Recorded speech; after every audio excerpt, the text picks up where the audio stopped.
The babysitter and the man upstairs is an urban legend that could creep out anyone.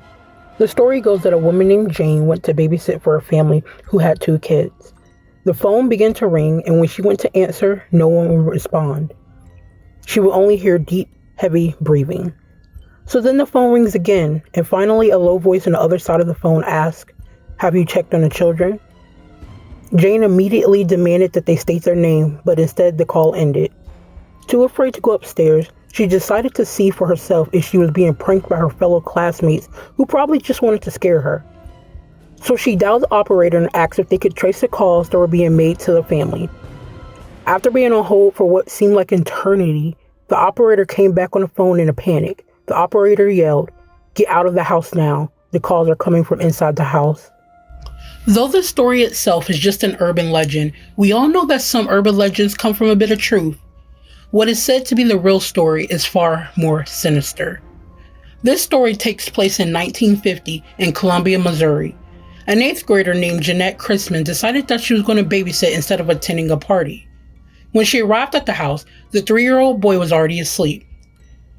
After Jeanette would arrive to the house, that's the last she would be seen alive.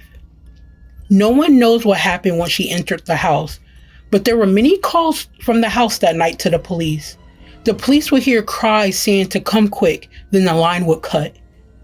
They were unable to trace the call.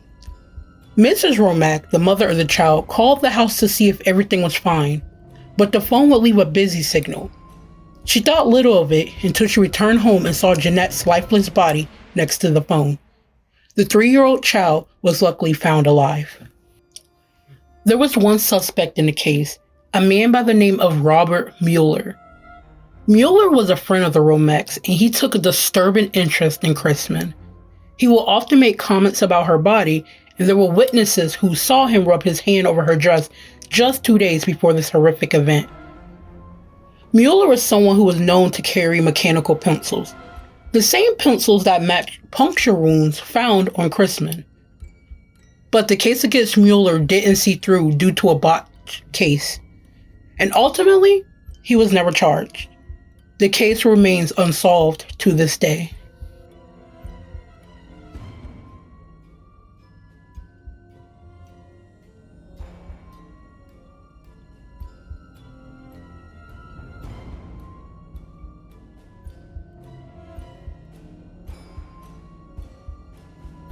This story is a popular one, and it is the inspiration of the horror movie Candyman. The urban legend of Candyman is that if you say Candyman 5 times in front of mirrors, you summon him. Though the movie is fictional, some aspects of the movie is very real and starts with a woman named Ruthie Mae McCoy. She was a woman who showed signs of mental illness in her 20s. She would often talk to herself and curse at people randomly on the street. She was unable to be diagnosed until later, which was determined that she had residual type schizophrenia.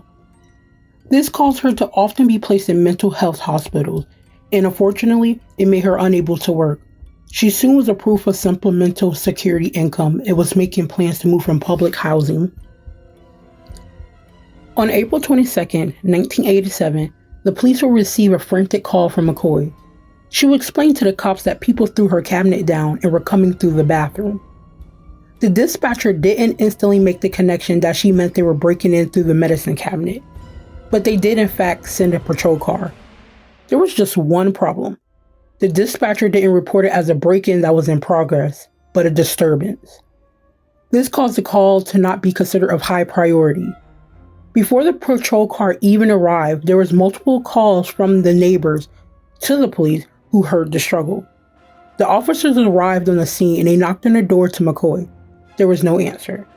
The cops went to the landlord to obtain a key, but weirdly, the key didn't fit the lock, so the officers decided to just leave. The next day, the police received calls from McCoy's neighbor because McCoy was known to greet everyone twice a day. However, she was not seen that day. Officers once again arrived at the home, knocked on the door, and left yet again when there was no answer. A neighbor who was not going to falter decided to contact management of the apartment. They were soon able to get the door to McCoy's apartment open, but the scene inside would shock them. There in her bedroom, McCoy lay with her life taken from her, and the place ransacked. The perpetrators had in fact entered from the empty apartment next door through the medicine cabinet. 2 men were arrested and suspected of ending the life of McCoy in robbery. However, they were found not guilty. The case eventually grew cold. Though the crime was disturbing, the film Candyman pays a bit of tribute to this crime. First, they gave one of the protagonists the last name McCoy.